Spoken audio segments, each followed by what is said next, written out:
The debate में आपका स्वागत है। आज की हमारी चर्चा मैरी नोएल थाबुट की कुछ बाइबल व्याख्याओं पर आधारित है, जो ईश्वर की इच्छा और मानवीय समझ के बीच एक बहुत गहरे तनाव को उजागर करती हैं। और आज हम इसी तनाव के बिल्कुल केंद्र में जो सवाल है उस पर बात करेंगे। क्या सच्ची आस्था का रास्ता स्थापित धार्मिक नियमों और परंपराओं से होकर गुजरता है, या फिर ये ईश्वर के साथ एक ऐसे सीधे व्यक्तिगत अनुभव से जन्म लेती है जो कभी-कभी इन स्थापित ढांचों को चुनौती भी दे सकता है? बिल्कुल। तो मेरा तर्क इस बात पर टिका है कि स्थापित कानून और परंपराएं ईश्वरीय इच्छा को समझने और उस पर चलने के लिए एक जरूरी और कह सकते हैं एक सुरक्षित ढांचा देती हैं। और मैं ये पक्ष रखूंगी कि सच्ची आस्था के लिए कभी-कभी जरूरी हो जाता है कि हम ईश्वर के अप्रत्याशित कामों के लिए भी खुले रहें, भले ही वे हमारी परंपरा की समझ से परे ही क्यों ना हों। देखिए, मेरा मानना है कि व्यवस्था और परंपरा ये किसी भी विश्वास को अराजकता से बचाने के लिए बहुत जरूरी हैं। सेंट जॉन के सुसमाचार में हम जो घटना देखते हैं वो इसका एक सटीक उदाहरण है। फरीसी, जो उस समय के धार्मिक विद्वान थे, वो यीशु की निंदा इसलिए नहीं करते कि उन्हें किसी अंधे व्यक्ति के ठीक हो जाने से कोई नफरत थी। नहीं, उनकी आपत्ति एक बहुत गहरे धार्मिक सिद्धांत पर आधारित थी। उन्होंने सब्बत यानी यहूदियों के सबसे पवित्र दिन एक व्यक्ति को ठीक होते देखा, लेकिन ये काम नियम तोड़कर किया गया था। अब सोचिए, सब्बत का नियम कोई इंसानी आविष्कार तो था नहीं, ये ईश्वर की दी हुई आज्ञा थी, वाचा का एक मुख्य स्तंभ। तो उनका सवाल बहुत सीधा और तार्किक था। कोई व्यक्ति जो ईश्वर की ओर से आया है, वो ईश्वर के ही दिए गए कानून को कैसे तोड़ सकता है? उनकी निश्चितताएं उन्हें अंधापन कहना ठीक नहीं होगा, वो धर्मनिष्ठा का एक रूप थी।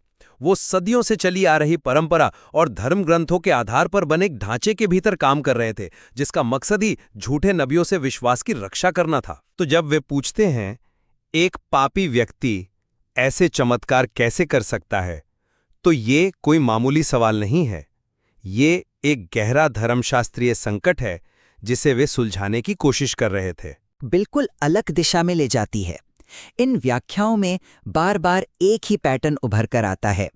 ईश्वर का चुनाव हमेशा हमेशा इंसानी उम्मीदों और तर्कों के खिलाफ जाता है। शमूएल की पहली पुस्तक को ही देख लीजिए। जब नबी शमूएल इस्राएल के लिए राजा चुनने जाते हैं, तो वो सबसे बड़े, सबसे प्रभावशाली भाई एल्याब को देखकर प्रभावित हो जाते हैं। लेकिन ईश्वर क्या कहता है? उसके रूप पर ध्यान ना दे, क्योंकि मनुष्य बाहरी रूप को देखता है, परंतु प्रभु हृदय को देखता है। और फिर वो सबसे छोटे, जिसे किसी ने गंभीरता से लिया भी नहीं था, उस लड़के डेविड को चुनता है। फरीसियों की समस्या मेरी नज़र में ठीक यही थी। वे बाहरी रूप यानी सब्बत के नियम के अक्षरों को देख रहे थे। वे उस नियम के पीछे की आत्मा, उसके हृदय को नहीं देख पाए, जो उनके सामने एक चमत्कार के रूप में प्रकट हुआ था। और वो अंधा व्यक्ति, वो तो सच्ची आस्था का प्रतीक है। उसके पास कोई बड़ी बड़ी धर्मशास्त्रीय निश्चितताएं नहीं हैं। वो बस अपने अनुभव की सच्चाई बयान करता है। मैं बस इतना जानता हूं कि मैं अंधा था और अब देखता हूं। उसका विश्वास किसी सिद्धांत पर नहीं, बल्कि यीशु के साथ एक सीधे और जीवन बदल देने वाले अनुभव पर आधारित है। मुझे तो यही लगता है कि फरीसियों का नियमों पर अत्यधिक जोर देना ही उनका आध्यात्मिक अंधापन बन गया था। आपने शैमुएल और डेविड का उदाहरण दिया, और वो बहुत महत्वपूर्ण है। लेकिन चलिए सब्बत के नियम पर वापस आते हैं। इसे केवल एक नियम कहकर छोटा करना ठीक नहीं है। ये सिर्फ एक दिन काम न करने का आदेश नहीं था। सब्बत तो सृष्टि के साथ जुड़ा था। ये इस बात का प्रतीक था कि ईश्वर ने दुनिया बनाने के बाद विश्राम किया। ये इज़राइल और ईश्वर के बीच के रिश्ते, उनकी वाचा की एक निशानी थी। इसे नजरअंदाज करना मतलब ईश्वर की पूरी व्यवस्था को चुनौती देना था। तो जब फरीसी यीशु के काम पर सवाल उठाते हैं, तो वे सिर्फ नुक्ताचीनी नहीं कर रहे थे, ये उनकी धार्मिक जिम्मेदारी थी। आप कह रहे हैं कि सब्बत का नियम सृष्टि से, विश्राम से जुड़ा था। तो एक व्यक्ति जो जन्म से अंधकार में जी रहा था, उसे रोशनी देकर, उसे जीवन का सच्चा विश्राम देकर, क्या यीशु ने उस नियम की आत्मा का सम्मान नहीं किया? फरीसियों ने नियम को ही साध्य बना लिया था, जबकि वो ईश्वर तक पहुंचने का एक साधन मात्र था।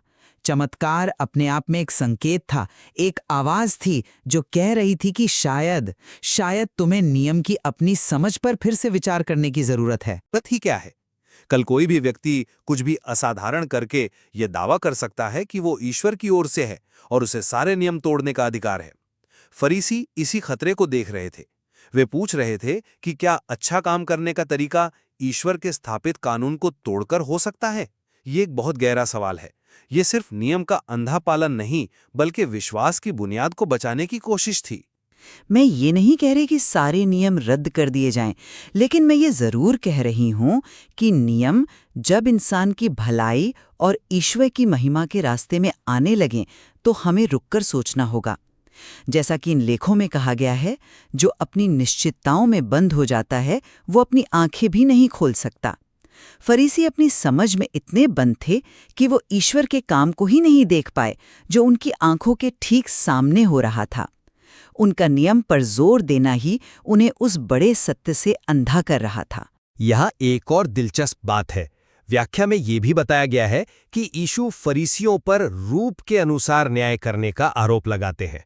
लेकिन इस पर गहराई से सोचिए, क्या सब्बत के नियम को बनाए रखना वाकई रूप के अनुसार न्याय करना है, या ये एक गहरे सिद्धांत के आधार पर न्याय करना है कि ईश्वर की आज्ञा सबसे ऊपर है?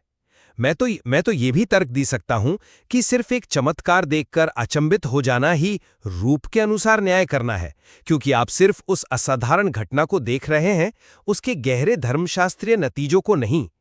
फरीसी तो उस रूप से आगे जाकर उसके हृदय को समझने की कोशिश कर रहे थे कि ये सब ईश्वर की बड़ी योजना में कहाँ फिट बैठता है। वो बाहरी घटना से परे जाकर उसके स्रोत की पवित्रता की जांच कर रहे थे। आपकी बात सोचने वाली है, पर मैं इससे सहमत नहीं हो सकती। स्रोत की व्याख्या बहुत स्पष्ट रूप से डेविड के चुनाव की कहानी को अंधे व्यक्ति की कहानी से जोड़ती है। वहां ईश्वर साफ कहता है कि वो हृदय को देखता है, रूप को नहीं। अब इस घटना पर इसे लागू करें। फरीसियों ने क्या देखा? एक बाहरी काम, सब्बत के दिन मिट्टी बनाना और आंखों पर लगाना, जो कि उनके नियमों के हिसाब से मना था। यह रूप था। और वे क्या देखने से चूक गए?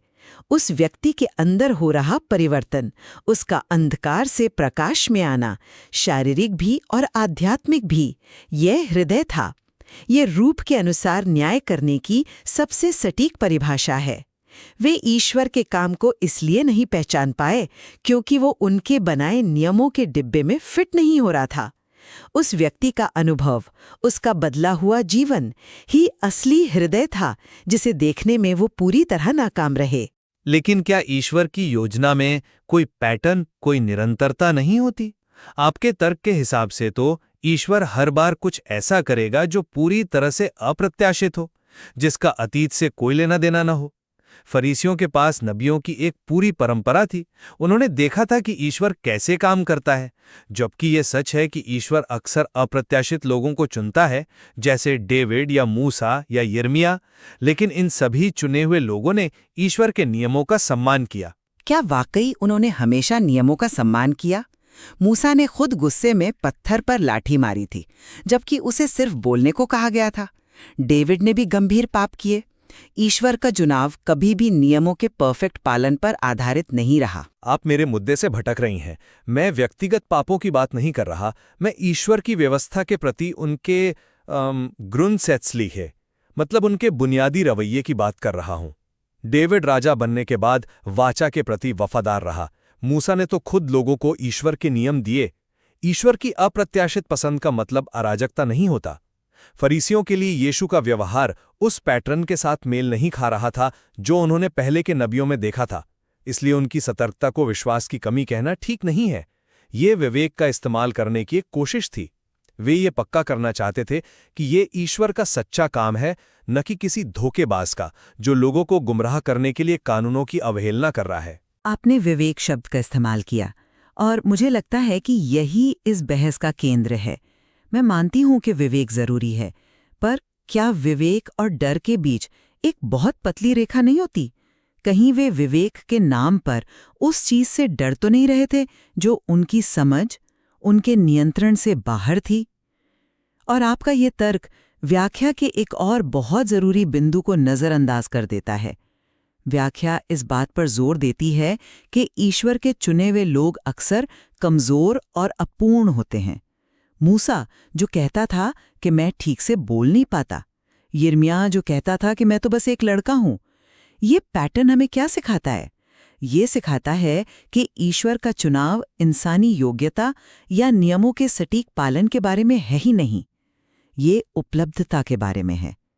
वो अंधा व्यक्ति उपलब्ध था, वो खाली था और कुछ भी ग्रहण करने को तैयार था। उसके पास कोई निश्चितता नहीं थी, सिर्फ उसकी जरूरत थी। दूसरी तरफ फरीसी अपनी विद्वता, अपनी धार्मिकता, अपने ज्ञान से इतने भरे हुए थे कि ईश्वर के किसी नए और अप्रत्याशित काम के लिए उनके अंदर कोई जगह ही नहीं बची थी। उनकी तथाकथित पूर्णता ही उनकी सबसे बड़ी बाधा बन गई। अंत में मेरे लिए ये ग्रंथ स्थापित परंपरा के महत्व पर एक गंभीर चेतावनी की तरह है। नियम और सिद्धांत हमें आत्मधोखे से बचाने और ईश्वर की इच्छा को समझने के लिए एक जरूरी ढांचा देते हैं। फरीसियों ने जो सवाल उठाए वे सतही नहीं थे। वे इस असली चिंता को दर्शाते हैं कि ईश्वर के नाम पर किए गए कामों को कैसे परखा जाए। बिना किसी ढांचे के कोई भी व्यक्ति किसी भी काम को ईश्वरीय बता सकता है, जिससे समाज में अराजकता फैल सकती है।